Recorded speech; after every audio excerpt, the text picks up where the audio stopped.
যে কন্যা শিশুদের বোঝা নয়, কন্যা শিশুরা আমাদের শিশু, আমাদের গর্ব করার মতো। কন্যা শিশু অ্যাডভোকেসি ফোরাম একটা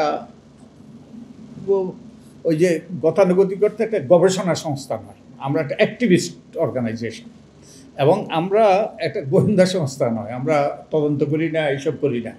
আমরা যেটা করার চেষ্টা করছি, যে আমি আগেই বলেছি, আমাদের সমাজে নারীরা অধস্থ, নারীরা নির্যাতিত, নিপীড়িত, বঞ্চিত, অবহেলিত, সবগুলোই প্রযোজ্য। যদিও আমরা অনেক দূরে গিয়ে এসেছি, এটাও বলতে হবে যে আমাদের নারীদের অবস্থা যা ছিল তার থেকে আমরা অনেক দূরে গিয়ে এসেছি, কিন্তু এখনও আমরা যেই পর্যায়ে পৌঁছা দরকার তাদের ন্যায্য অধিকার প্রতিষ্ঠার জন্য সেই পর্যায়ে পৌঁছতে পারি নাই। তার একটা উদাহরণ হলো, যেমন বাংলাদেশ আফ্রিকার দেশগুলোর থেকে অনেক উন্নত অর্থনৈতিকভাবে, কিন্তু আমাদের দেশে যে পুষ্টিহীনতার পরিমাণ অনেক বেশি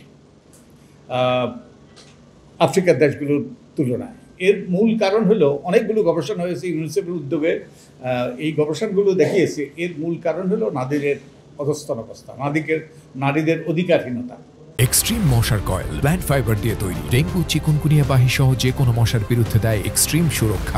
তো আমরা এই জন্যেই এই নারীদের অধস্তন অবস্থার অবসানের জন্য আমরা বহুদিন থেকে নারীর অধিকারের কথা বলছি, কিন্তু আমরা উপলব্ধি করেছি এই বঞ্চনার অবসান হওয়া দরকার বাল্যকাল থেকে, জন্মের শুরু থেকে। এই জন্য আমরা কন্যা শিশু দিবসে কন্যা শিশু অ্যাডভোকেসি ফোরাম গঠন করেছি 2000 সালে।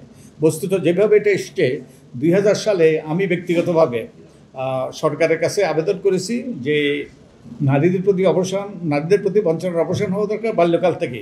এই জন্য শিশু অধিকার সপ্তাহের দ্বিতীয় দিনকে কন্যা শিশু দিবস হিসেবে ঘোষণা করা হোক, যাতে আমরা যে কন্যা শিশুদের বোঝা নয়, কন্যা শিশুরা আমাদের শিশু, আমাদের গর্ব করার মতো, এবং আমরা সেলিব্রেট করার জন্য, টু সেলিব্রেট গার্লস, এই লক্ষ্যেই কিন্তু কন্যা শিশু দিবস ঘোষণা করার জন্য ওই যে শিশু অধিকার সপ্তাহের দ্বিতীয় দিনে আমরা সরকারের কাছে আমরা আবেদন করেছি 2000 সালে। সরকার সেটা সানন্দে গ্রহণ করেছে। তারপর থেকেই আমরা এই কন্যা শিশু দিবস উদযাপন শুরু করেছি, এবং সেইটা উদযাপনের লক্ষ্যে আমরা এই কন্যা শিশু অ্যাডভোকেসি ফোরাম গঠন করেছি, এবং 2 শতাধিক প্রতিষ্ঠান, ওই যে বিভিন্ন রকমের সংগঠন এর সাথে যুক্ত আছে, এবং অনেক ব্যক্তিরাও যুক্ত আছে। এবং আমরা প্রথম উদযাপন শুরু করেছি, এবং যে কন্যা শিশুদের প্রতি বঞ্চনার অবসান দরকার, তাদের জন্য সুযোগ সৃষ্টি করা দরকার, এবং তাদের অধিকার প্রতিষ্ঠিত করা দরকার। তো এখন সারা দেশে এটা প্রতিফলিত হচ্ছে।